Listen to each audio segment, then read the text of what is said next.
It turns out that WWE's latest mystery social media campaign was just to promote an already announced WrestleMania, and well, that has backfired big time, and it's a complete and utter failure, and I'm going to break down why. I'm Ben Allison here at Wrestling Republic, and a lot of wrestling happens in a week from America to Japan to the UK to Mexico, and based on all the wrestling that I have consumed and analysed, here are this week's 5 key findings. In at number 5, Aleister Black and Zelina Vega's new entrance just does not sit right with me. I understand in life we all take inspiration from things, and rightfully so. That is art, that is the way it happens.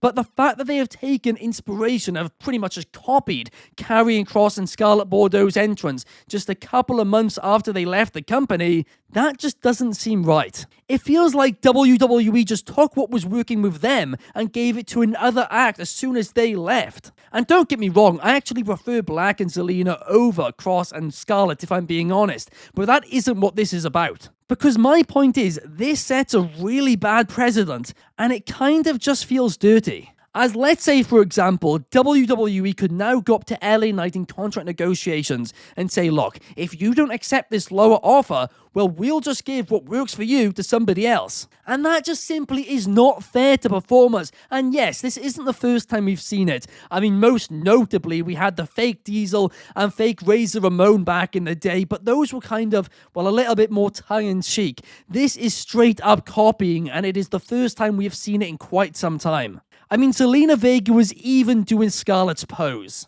Especially considering just a couple of weeks before, when they first got partnered together, they did that fireball spot, and that was the exact fireball spot which Kross and Scarlett did together multiple times. In at number 4, I'm thrilled that Ilya Dragunov is continuing the United States Open Challenge. First things first, shout out to Sami Zayn, because this man brought it back, and it brought life back into Friday Night SmackDown. The product was feeling so stale and so repetitive, and very simply bringing something just like that back, well, it made every week feel a little bit more unpredictable. It made you, well, firstly, you wouldn't know who'd come out every week, but secondly, it did make you think it's possible there could be a title change here. And for that reason, I am delighted that Dragunov is continuing it. If you're a long-time viewer, you know that I've always said I'm not really a fan of mid-card titles. From a purely kayfabe perspective, they actually don't really make any sense. Why would you go for a lesser title? And why is that title even lesser in the first place?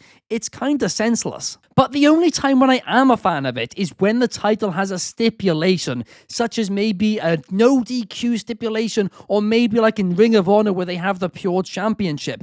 That I like because it feels different, and therefore the title has a purpose. So for that reason, I am a fan of the United States Open Challenge, because to me, it makes the US title feel different to the rest of the titles and makes it feel important. And of course, they're not going to introduce a rule, and eventually this will stop.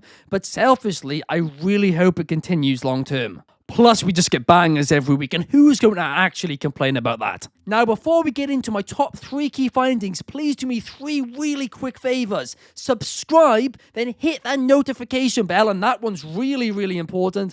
And then last but certainly not least, hit that like button. Those 3 things help us out tons so we can continue making content for you guys. Thank you so much. In at number 3, Jade Cargill's heel turn is exactly what she and the rest of the SmackDown Women's division needs. It's no secret I'm a big supporter of Jade Cargill. I feel like she gets way too much hate and not enough credit for the amount she's improved over the last few years. She looks like a star, she feels like a star, screw it, she is a star. But at the same time, something just didn't feel right about her WWE run so far.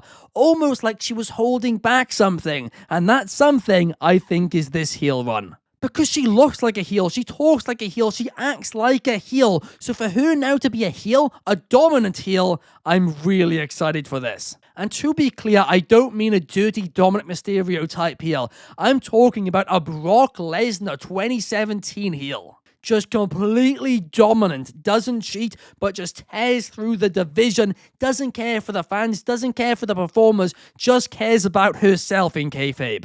And like I said, right now it's not just her who needs this, because that entire SmackDown Women's main event scene is staler than a loaf of bread left out for a week on the kitchen counter. It's just the same thing over and over and over again, and this This is the change which is needed. But now Jade has to be Tiffy. There's no two ways about it. The title change has to happen. If it doesn't, this entire thing is already ruined. That is how much is at stake now. In at number 2, Nixon Newell has major potential in All Elite Wrestling. In case you missed it, the competitor formerly known as Tegan Nox in WWE showed up on Collision this week alongside her tag partner and real-life girlfriend, Miranda Allison, where they seemingly challenged and set up a match with Tay Conti and Anna Jay. Now, at least as of this time, as far as we know, she hasn't actually signed with AEW, but I really hope she does. Because people forget, just 6 or 7 years ago, she was in the conversation as the best women's wrestler on the planet. She was having phenomenal runs on the UK scene in Japan. She had so much momentum going into that Mae Young Classic. She potentially was going to win the tournament, and then her knee basically blew itself up. And since then, she's had a couple of other injuries, but they actually haven't been anything reoccurring. And she is still only 30 years of age. She has a lot of time left in this industry, right? And people are kind of writing her off. They are forgetting about her. And I think that is a major, major mistake. Because if she can get those reps in, if she can stay in form, if she can stay cleared, honestly, I think this could be a huge, huge acquisition for AEW.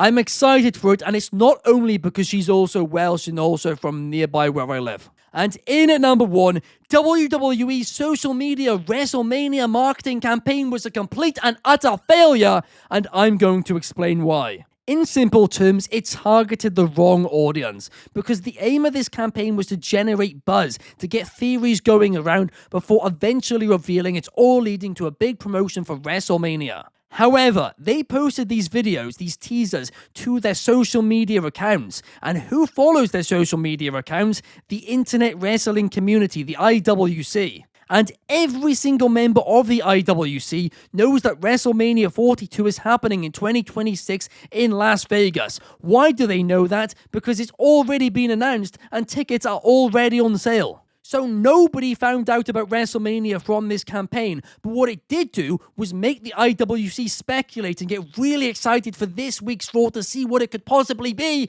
only for all of them to be completely and utterly let down. So it essentially subconsciously made everybody feel negative about WrestleMania 42. So to summarize, nobody found out about the event and people now feel let down. Not a good marketing campaign at all. But if you wanted this to work, these teasers should have been on network television or on mystery social media accounts. That way, it would get non-wrestling fans speculating about what this could possibly be before the big reveal happens. Now, that would cost a lot, and it probably isn't realistic. But my point is, if they wanted to do this exact marketing campaign, that's the only way it would have worked. But enough about me. What do you guys think about all of these 5 key findings? Let me know your thoughts in the comments down below. I always love to read them, and I'll be replying to them as well. I will see you guys next week for another episode of Allison Analysis, and make sure to check out all the other amazing content that we have here at Wrestling Republic.